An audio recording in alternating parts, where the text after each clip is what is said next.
So, kind of moving on to Zach Parker a little bit. I think a lot of people were really looking forward to him fighting Demetrius Andrade.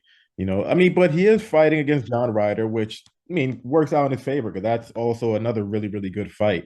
But with the Andrade fight, what kind of happened? Was it just the financial fallout that just made on that you believe made Team Andrade say, we don't want to fight him anymore? Just in your view, what kind of went wrong there? Do you want to talk about the second purse bid or both the purse bids from the start to the finish? Let's start with the first one. Okay. Obviously, at the time, Demetrius Andrade was with Eddie Hearn, and there was purse bid went on. Frank Warren backed Zach massively, and he won the purse bid. Now, Demetrius, I think Demetrius is comfortable in America. He loves his big ring. He loves his fast start and then just coast over the line. That's what he does. We all know what he does. Mm. But he'd have had a small ring and we'd have smashed him to bits as well because Zach can bang. And he's an intelligent guy, Demetrius. He knows what would have happened in the UK. He was in a football stadium. We'd sold over 10, 12,000 tickets with a month to go. It had been a small ring. He knows what was going to happen. But what happened is he pulled out injured. Now, he didn't want to fly in for a press conference, which makes me realise he didn't want to waste the time. I'm not going to start questioning the authenticity of his injury, but it didn't look good. So anyway, obviously, time went by. He did the dance from middleweight to super middle, and then obviously Zanuck got put on him as part of the interim title because of him moving up to super middle. And then the purse bids got called again. Now, when you're working with Frank Warren, there's nobody he doesn't know in the world of boxing, and there's nothing he doesn't know in the world of boxing. And we had a meeting prior to that, and we looked at the rankings. There was Ryder below it, there was Berlanga below it, and it's like a game of poker. He put a bid in to the market. There's no bidders with Demetrius Andrade. Why would you go and pay a guy $1 million when there's no one going to bid on him? So Frank put a bid in quickly, knowing that we'd been messed about. And the WBO wouldn't suffer fools because contractually, both parties had to agree. If anyone pulls out, they're removed from the position. So for us, it was no lose. If Boo Boo pulls out, we get the next available contender, John Ryder, which is a better fight. Now, I think Boo Boo's he was very good at buying himself time to look for a bigger fight. I actually commented to someone, it's clever that what he's done. It's really clever. He just kept buying time and buying time and buying time, and no big fight come to him. I'm not going to disrespect to him. He's a two-weight world champion, but he didn't fancy coming to England. So we obviously seized control of the interim title. We put pressure on Boo Boo. He pulls out, and that's it. He's moved, so we forgot him. But then it's the next in line is John Ryder. So, we've agreed to deal with John Ryder. It's a big domestic bust-up. He tormented Callum Smith. I think it was nip and tuck with Daniel Jacobs, which, as an honest boxing fan, I think Daniel Jacobs should have got the decision. But for us, what a better fight, and Zach gets John Ryder on our own show. We'll put it in John Ryder's own city. We're not bothered. And away we go. So that's the history of it. Well, you just said that Zach Parker versus John Ryder is a better fight. Yes. I guess stylistically, because John is going to come forward and want to bang it out and things like that. Demetrius might want to box on the back foot, but would you consider John a more difficult fight, a better fighter than Andrade right now? No, not at all. I think Boo Boo's an exceptional fighter. Under no illusion. We had a meeting for the first purse bid. And me and Frank and his team, we all agreed that we cannot go America and let him steal it. I don't know, 1-1, 1-1-5, 1-1-4 on points because he's just got over the line running away from us all the time. The home corner was crucial with the home corner luxuries like the ring where Boo Boo couldn't have run. If you give Boo Boo a 24, like a big ring, you're going to be chasing your tail for a lot of the fight. Could we still have done it? If Zach had have caught him, of course we could. But you're making it more difficult for us. So getting Boo Boo in the UK was detrimental. Now, if this fight with John Ryder and Zach had gone to purse bids and said the zone had won the purse bid, we'd fight John Ryder on another show, because John Ryder's made for Zach. He comes forward, he gets it a bit more. I think Boo Boo's a lot bigger of a super middle than what John Ryder is. I know they both come up from middleweight. I think Boo Boo's an harder fight, but one what we wanted, hence the big bid at the beginning, hence selling 10 to 12,000 tickets. We were not shying away from Boo Boo. We wanted Boo Boo, but I think John Ryder, for many things like the domestic bust-up, his style, I think it suits us more all round. So a bit of inconvenience, and we've got a better opponent. So, the interim WBO title will be on the line. So, technically that does put you, if you guys were to win, that puts you guys pretty much ahead of the line to fight Canelo, who holds all of the belts.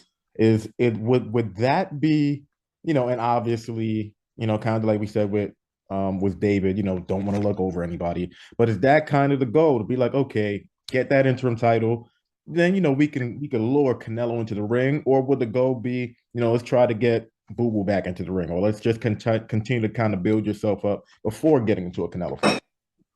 Excuse me terminology, but I'll tell you what Zach said on an interview yesterday.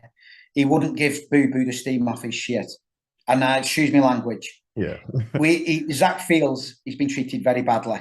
Zach's already proved he's signed 2 contracts to fight him, but Boo Boo won't get anything off us unless he's enforced. And no disrespect to him, he's been a great champion, a 2-weight world champion. I've got no disrespect, but we don't like what's gone on this year, and Zach's fuming with him. So no. As for Canelo, let's use Boo Boo again as an example. There's too many people out there chasing the Canelo money. That's what it is. We want Canelo. We want the Canelo money. We couldn't care less about Canelo. Zach Parker's getting better and better each fight. Now, if the call comes in, or the WBO order Canelo, of course we'll take him. I think Canelo's had his best days, and we'd take that fight in a crack, and we'd welcome the Canelo money. We'd love the fight. Well, when you say Canelo's had his best days, do you mean that Canelo's no longer at the top of his game anymore? He's falling off a bit? Yeah, very slightly. I don't think Canelo's where he was a couple of years ago. It's just what I see. I think you're not going to see any more improvement in Canelo. You've had it. I think it's plateauing out now, and starting. This next 2-3 years is. I think Canelo will be retired in 3-4 years' time, 100%. In a year's time, 18 months' time, he'll start unpicking his opponents a little bit better. No disrespect. Look what Canelo's done. He's a true champion. He's fantastic. I've loved watching him over the years. I watched him many years ago in Vegas against Mayweather when he got boiled down on his weight and different things. And, I've got nothing but respect for Canelo, but we're not, boxing's timing, and Zach's getting better and these guys are getting older. So we're not in a rush for these people. We want to beat John Ryder. And as a manager, I've got Frank Warren behind me, who I know is 100% behind Zach because of the ability of Zach. So I don't need second guess. Everything we're doing is for Zach and what's right. And we're going to build a big name in Zach Parker. And all I need to do is trust the process. Do what managers and promoters do. Have little arguments and debates. Do my best for my fighter. But we're very honest with each other, me and Frank. And we're both going to get Zach Parker where he's going. So John Ryder's the perfect fight. After that, we don't care. If it's Canelo, brilliant. If it's not Canelo, we'll defend. Maybe why not give Daniel Jacobs an opportunity? Let's see what happens with Sailor Plant. Why not give him if he doesn't go the WBC way? I was going to say, what about a guy like David Benavidez? Oh, yeah, 100%. Listen, we've spoke about this, and let me ask you something now. Mm-hmm. And Benavidez seems to be one of the only guys who will fight anyone, and that's true. But Zach Parker's the same. Like the other week, we seen Berlanga calling Ryder out, knowing what had happened with Andrade. Nobody calls Zach Parker out. Nobody. There's not one American calling Zach Parker out. The only American who's come across him is Andrade, and we know what's happened. If we end up with the interim, or we're fighting for the vacant belt, it might be against Berlanga. Well, Frank will win the purse bid, and we'll get Berlanga in the UK. So, we're not bothered about anybody. But I think Benavidez is solely on the WBC route. I think he's fell in love with Canelo himself. I was at the WBC convention. Samson was campaigning left, right, and centre. I think they got the interim for David Lemieux. Yeah. We're on different paths. And I actually, again, I said to Zach, I said, I actually see Benavidez as our big money fight. That's our big fight. Like Crawford and Spence, like Canelo and Mayweather all them years ago. These type of things, you understand. And I think at one time, them paths are going to meet. But we've no issue. We've no issue with that. Gotcha. And just the last thing for me, kind of going back to the Andrade thing, because his career has kind of been mired, and it's kind of been okay. Andrade is a really great fighter, but quote unquote, nobody wants to fight him. Can't get a fight with Jamal Charlo. Can't get a fight with Canelo. Can't get a fight with a lot of guys, quote unquote. Since you've dealt with him behind the scenes, and you've already said that Zach is fuming. You guys didn't really like the way everything kind of went about. Do you think the whole mystique of everybody is ducking Andrade, it's a little bit overblown because of how you guys have dealt with him? It'd be unfair me to me start calling Andrade's negotiation skills with other promoters and other fighters. All I can say is what happened with us, and we're not happy with him, and my fight is disgusted in him. So I don't really need to say any more than that. It's as for ducking him, I think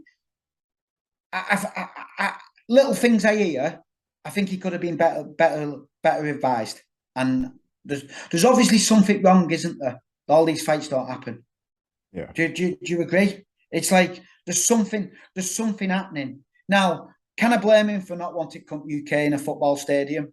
No, I can't. Can I blame him when he's looking for Canelo and people like that? Can I blame him for not wanting to fight for 50% of $300,000? No, I can't. But when your fight is on the receiving end of the moves to avoid them situations, you lose respect for the team, and that's all we did. Gotcha. Really appreciate you taking the time, man. Really appreciate it. I enjoyed this conversation with you too, man. It was definitely really fun. Hopefully we could have you on again, talk to you a little bit more, and yeah, hopefully we can get a chance to talk to David next week. That'll be awesome, man. No, you'll get David next week. It's like we've just announced Zach Parker and we've just announced David and Crawford all very quickly, and doing the contracts. I'm actually moving house. I'm on holiday with the school kids. We can't, honestly, mate. My head's been whoa. So listen, I wish you and your channel well. Just message out to the American public. Just enjoy David's performance, because it's going to be a lot better than people expect. And welcome Zach Parker in a couple of years to the US, because we're coming. Got you. Thank you, brother. Appreciate it. We'll talk again soon. Thank you. See you, mate. Bye-bye. Take care.